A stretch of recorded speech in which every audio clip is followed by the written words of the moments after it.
Hello friends, welcome back to my YouTube channel और मैं आपका स्वागत करता हूं द वर्मा क्लासेस में। और आज की क्लास में हम जानेंगे the enforcement of Indian constitution. उससे पहले आप हमें पुराने वाली क्लास का रिवीजन करके बताइएगा क्या था, याद कर पा रहे हैं? Very good.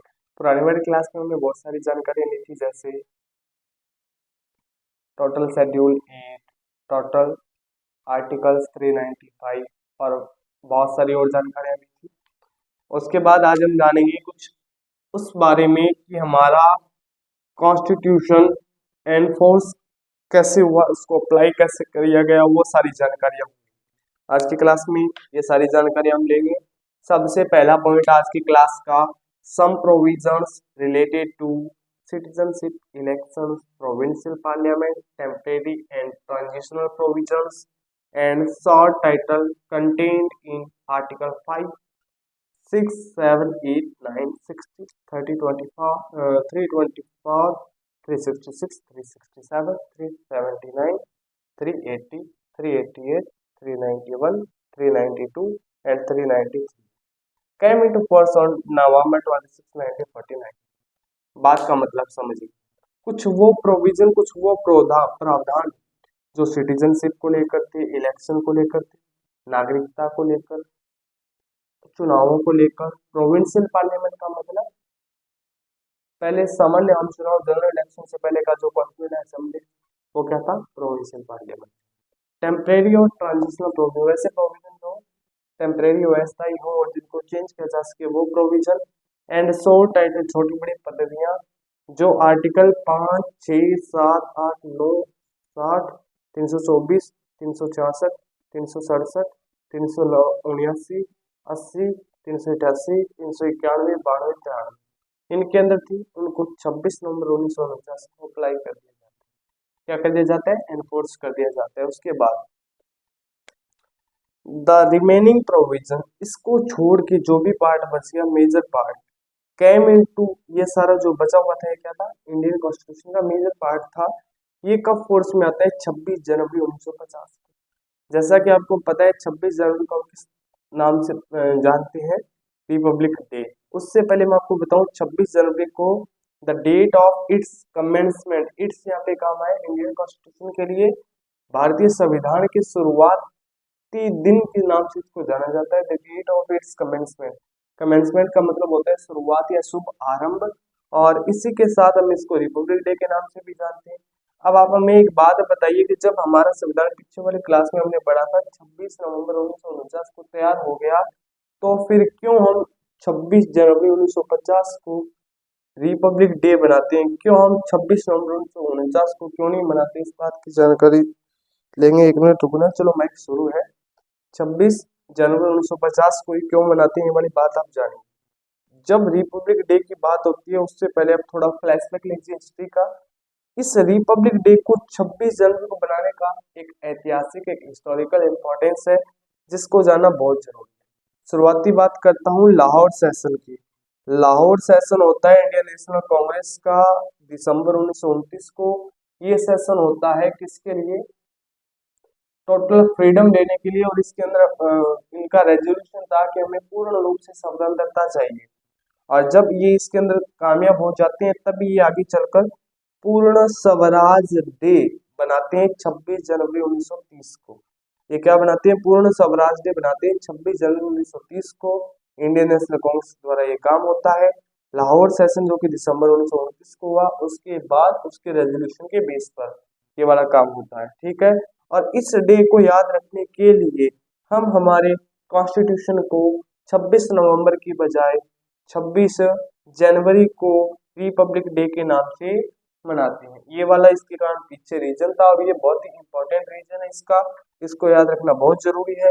इस लाहौर सेशन के बाद जब हमारे इंडियन कॉन्स्टिट्यूशन, या यूं कहूं कि ये सारे जब 26 जनवरी 1950 को लागू हो गए, तो इसके बाद क्या हुआ?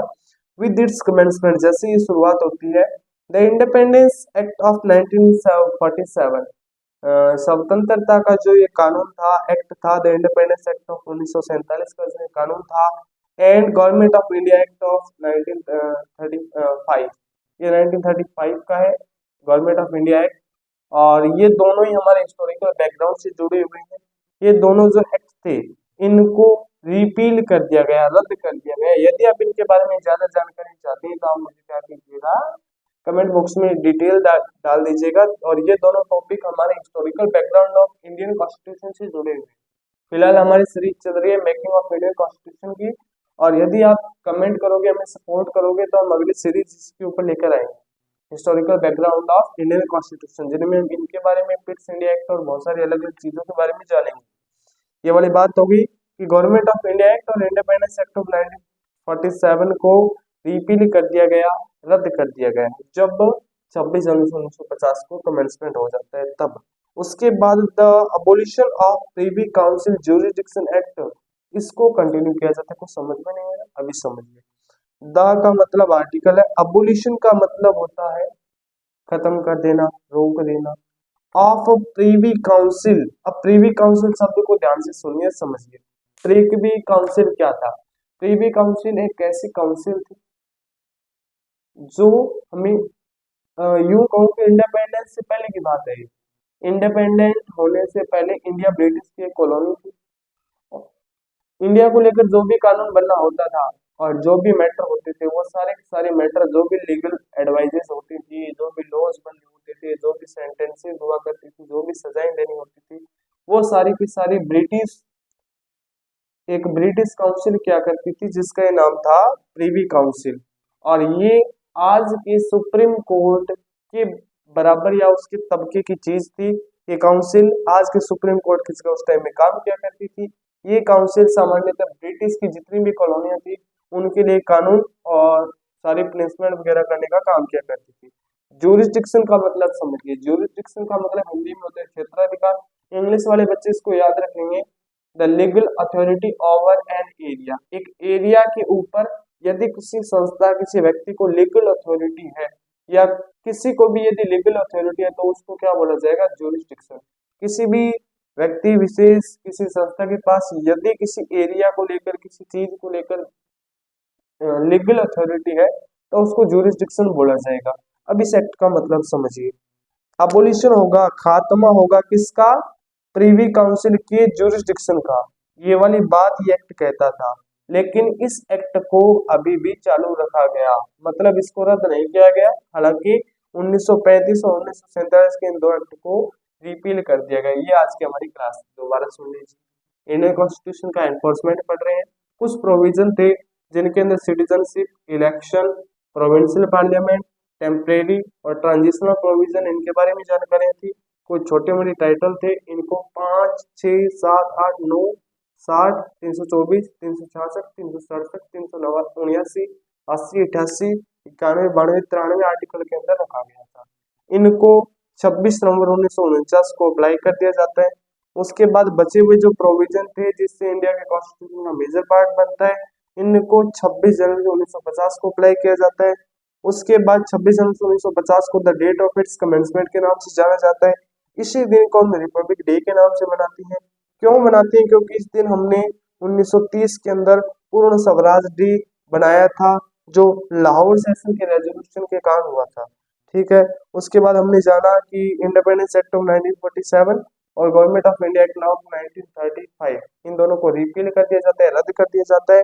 The abolition of Privi council jurisdiction act, इसको अभी भी कंटिन्यू किया जाता है। ये सारी बातें थी आज की। और यदि आप इसके बाद भी इन आर्टिकल्स को लेकर एक डिटेल्ड एनालिसिस वीडियो चाहते हैं, डिटेल वीडियो चाहते हैं, तो कमेंट बॉक्स में अभी कमेंट डालिए।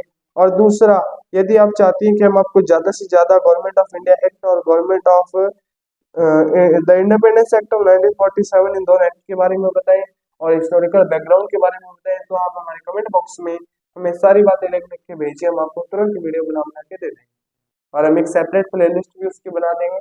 ये कोई 5, 7, 10 वीडियो होंगी जो 8, 10 मिनट के आसपास होगी, लेने में बड़ा आसान काम होगा, सारा काम बड़ा सटीकता से होगा।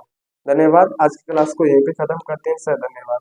वैसे मैं आपको बता दूं, मैंने इससे जस्ट पहले एक वीडियो बनाया था जो इसकी लेवल का था, लेकिन उसके अंदर माइक बंद होने के कारण दिक्कत होगी। धन्यवाद। आज की क्लास को यहीं खत्म करते हैं। मस्त जिंदगी जियो।